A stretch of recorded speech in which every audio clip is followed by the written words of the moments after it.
the One, and I'm back with another video, and this video is the introduction to music made from scratch. And I feel like it is necessary to properly introduce myself as Anokhi the One, the artist, because a lot of you have come through to this page or to my YouTube channel or my Instagram through, my podcast or different video content like the Cost of Fear series with coronavirus and all kinds of different ways. So I just want to introduce myself as an artist, and I'm not a performer. I'm not an entertainer. I'm an artist. There's a very big difference, and I take that very seriously because I am not here to entertain. I'm not here to just grab your attention for the sake of having your attention.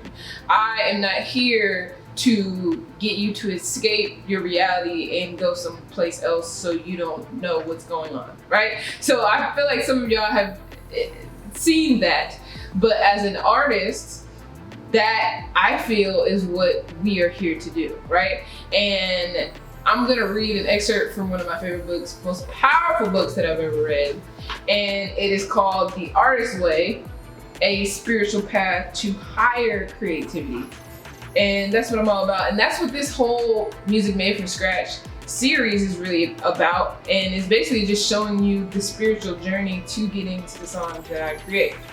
So this is an excerpt from there. The heart of creativity is an experience of the mystical union. The heart of the mystical union is an experience of creativity.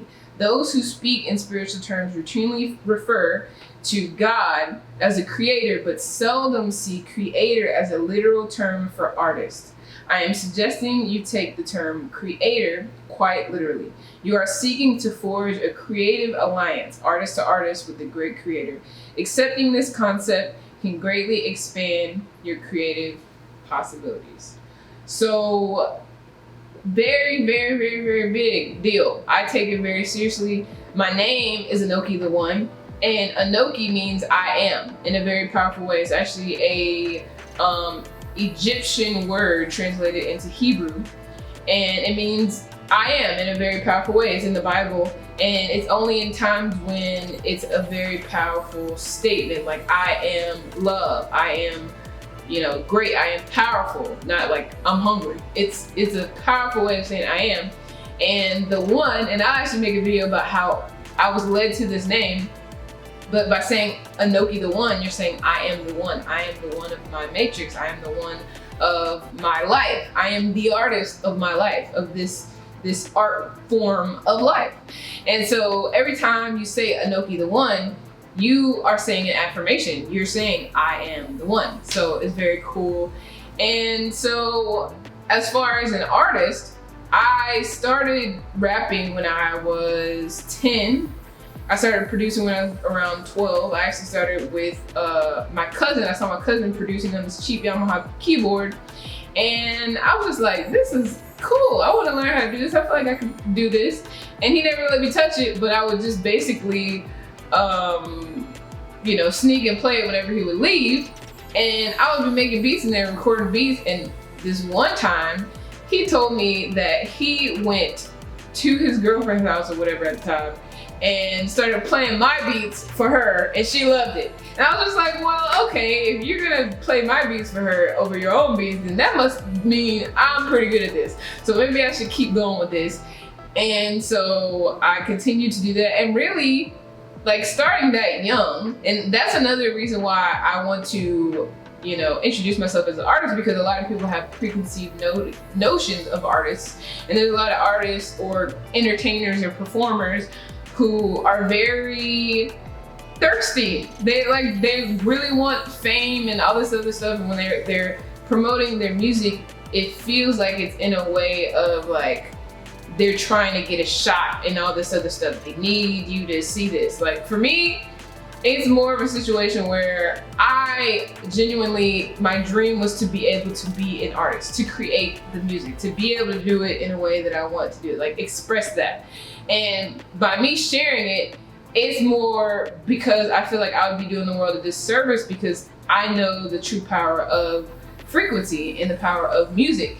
And so that's me sharing that.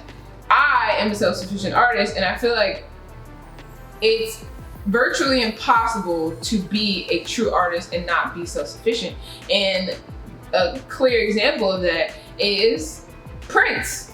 He put slave across his face because he realized he didn't even own his own name. He couldn't even use his name as an independent artist because the label owned his name. So he had to go out and be the artist formerly known as Prince, the artist formerly known as, he became the artist, right? And Prince is a very big influence for me and for this whole movement of independence, and he really paved the way for us. But I just feel like me and Prince, we on the same energy. Like I have his album over my studio, and basically it's just like a reminder to remember to be creative, remember to be self-sufficient, remember to be an artist and not just an entertainer, not just a performer, right?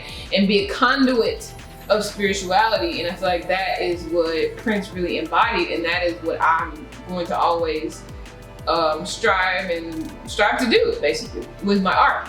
And by breaking down the process, I feel like it really allows you to see everything that goes on with making music in general, because really it's rare for somebody to be able to do all these parts of music. And so even just me being a woman going out into the industry, the rare times that I go to different events and stuff like that, I forget that people, from face value, people don't even realize that I'm writing the songs. Like they're just like, oh, you are just the face of this music. Nah, or you're just singing or rapping on it, but are you writing songs? And that just blows my mind, because I completely forget. I've been a hermit crab my whole life, basically. And so I've been studying all of this hardcore since I was 10, 11, 12. And so now when people hear my music, when they see what I'm doing artistically, I forget that it takes like 30 people to do a lot of the things that I be doing. And so I want y'all to know what's happening here and the process. And also I want people to know that they can be self-sufficient, because in the 90s, when I was starting, the technology was totally different than it is now. Like it's very much possible and feasible for people to do it themselves. And also I want women to know that they can do it. You can engineer, you can produce, you can sing, you can rap, you can play piano, you can play guitar. I didn't start playing guitar and piano until I was like 18 or 19. In the process of producing, like around 13, 14, once I finally got my computer, I started recording myself, engineering. At first it was a karaoke machine and a boombox with a little cheap microphone with a cassette tape. Like that's how I started recording. And so the process, like for me to be here where I am, to be able to create, like to sit down and create an entire song from scratch, that was my ultimate dream. So I'm really excited to start sharing that journey with you, sharing the journey of ultimate ownership, because I'm creating 100% of the song, I'm distributing all of it, and I'm thankful that I'm really coming out as an artist in this time where it is possible to have full ownership and to distribute my music and create it from scratch and just be a thriving artist, like thriving as an artist without losing my soul. I have a book called Thriving as an Artist Without Losing Your Soul that I self-published, and the fact that that's even possible is amazing. Like this world, right? And with everything that's going on, like I'll be sharing different things like that by me creating my music, because I like, in this book it says art is a spiritual transaction. I believe that 100%, because before the coronavirus hit, right in between when it was the pandemic was coming out, basically, I made I'm the One. And by making that song, and I tuned it to 432 hertz, and I'll probably make a whole video about 432 hertz, but basically the Rockefellers and along with the Nazis and Hitler, they came together in the 1930s. I told y'all a lot was going on in the 1930s. If you've seen my coronavirus, I would say watch the Cost of Fear series just for history lessons, because it's crazy. A lot was going on in the 1930s as far as controlling our vibration. Ultimately, that's what it was about. Once I got to the end of my research, I realized ultimately the whole thing was about controlling our frequency, because if you control someone's frequency, you control them. You have all power, right? And so that's another reason why I take being an artist seriously, and another reason why I feel really pulled to do this now, because at the end of the day, it just showed me the true purpose and how powerful it is to be an artist and how important it is to be an artist. And so by changing the frequency from 432 hertz, which is the frequency of the universe, and changing it to 440 hertz, which is not in harmony with the universe, and it basically, they could put that frequency out there and cause riots. We've been moving on a vibration that is low. When I play my music at 432 hertz out in the open, I may put a video of this. This just happened, I think yesterday, where a squirrel ran straight up to me and was just staring at me. And it's because I'm vibrating on the same frequency as the universe. And I told somebody, one of my friends, about that, and he told me about a Greek, like the Greek god of music, and in ancient times, they would have musicians and artists play music, and they would be surrounded by animals. And it's because the music they were playing was on the same frequency. They knew when these animals come, I'm on the right frequency, right? And we have been so detached from nature as far as everything that we do, but specifically for art and for our music. And so it's pure vibration. And so when I created I'm the One, and even the word, that's why I'm going to be breaking down everything, the power of the word is powerful. In the beginning of the Bible, it said, in the beginning was the Word, and the Word was God. Okay, the Word was God. Our word is powerful, right?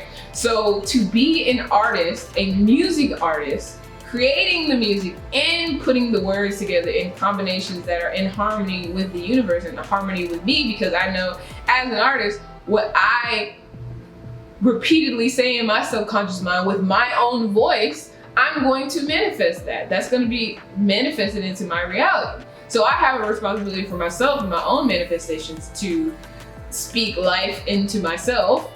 And by doing that, I'm also speaking life into other people. So with that, it helped me to have the courage to create the Cost of Fear series about the coronavirus, when everybody's freaking out and losing their mind. And now it's people don't even remember it dang near.